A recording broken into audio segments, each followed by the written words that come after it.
Hey folks, Matt from Art of the Image here. So today I wanted to talk to you in this video about my three reasons that, or three things that I am disappointed with the Panasonic GH3. Basically, we covered in the last video the 6 reasons you might want to upgrade from the GH2, from the Panasonic GH2 to the Panasonic GH3, and there's definitely some good reasons there. However, there are some things that I'm not as impressed with about the GH3 that I was hoping might be a little better. Don't get me wrong, it's not a deal killer. If I had the extra $1,500 sitting in my pocket burning a hole right now, I'd buy the GH3 in a heartbeat. Like most people, I have to evaluate purchases and whether or not I need them, and I'm still pretty happy with my GH2. And here's the 3 things why I may still stay with the GH2 and not pick up the GH3. So in other words, this is 3 reasons I'm a little disappointed with the GH3. The first would be the autofocus. From what I can see, we really don't have a lot of gain over the GH2 with the autofocus.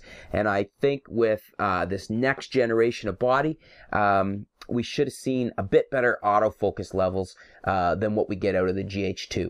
And I'm not saying there aren't some small gains, but I think we should have seen a bigger magnitude of gains for autofocus on the GH3, and it doesn't appear that they are there. From everything I've seen in the numerous tests that are out there, the autofocus tests, the reports, the reviews that are pouring in, most people seem to think that the autofocus is really not much better than the GH2. Some people have even said that the GH2 has better dim light autofocus, which is really surprising to me because I would think that on the GH3, everything should be better than the GH2, not some instances of the autofocus worse. So that's my first negative towards the GH3. Second one is movie quality. Movie quality is really good on the GH3. However, a lot of people are saying, and when I look at a lot of the comparisons online, I'm seeing it myself, that the movie quality out of the GH3 really isn't all that much better, or any better in a lot of circumstances, than the GH3. I was hoping for more. I thought with the new GH3, we'd be getting a whole level, whole magnitude of better quality above the GH2. Now, let's, take it for granted, the GH2 is an excellent movie machine. That's why I bought one. However, you just would think that the next camera out would be able to take it up the extra notches. You're expecting that with the latest and greatest, couple years newer, and it just doesn't seem as though that is the case. In some respects, again, like Moray, for instance, it's potentially worse than the GH2. So a little disappointed here.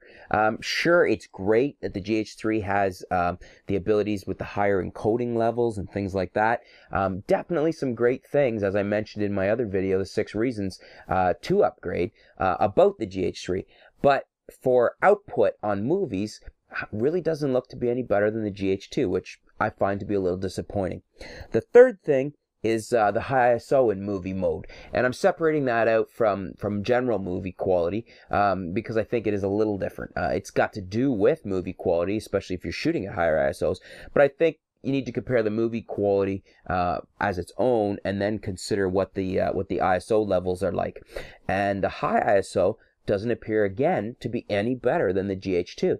This I found even almost more surprising than the movie quality in general, as I thought that the high ISO would have been at least a stop or two better on the GH3 over the GH2 when it comes to the movie mode. And from what we're seeing and from what the comparisons are showing online and from what the reviewers are showing too that are shooting both of these cameras, this just isn't the case. So that's the third thing that I'm disappointed with about the GH3.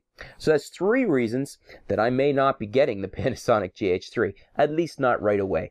Maybe what I'll do is wait and stay a camera behind. I'm very happy with my GH2, and I certainly wouldn't have any problem buying a GH3 at the price that I got my GH3 or my GH2 at, which was $500 with the lens. Anyways, folks, hope that helps if you're trying to figure out should you upgrade to a GH3 or GH2.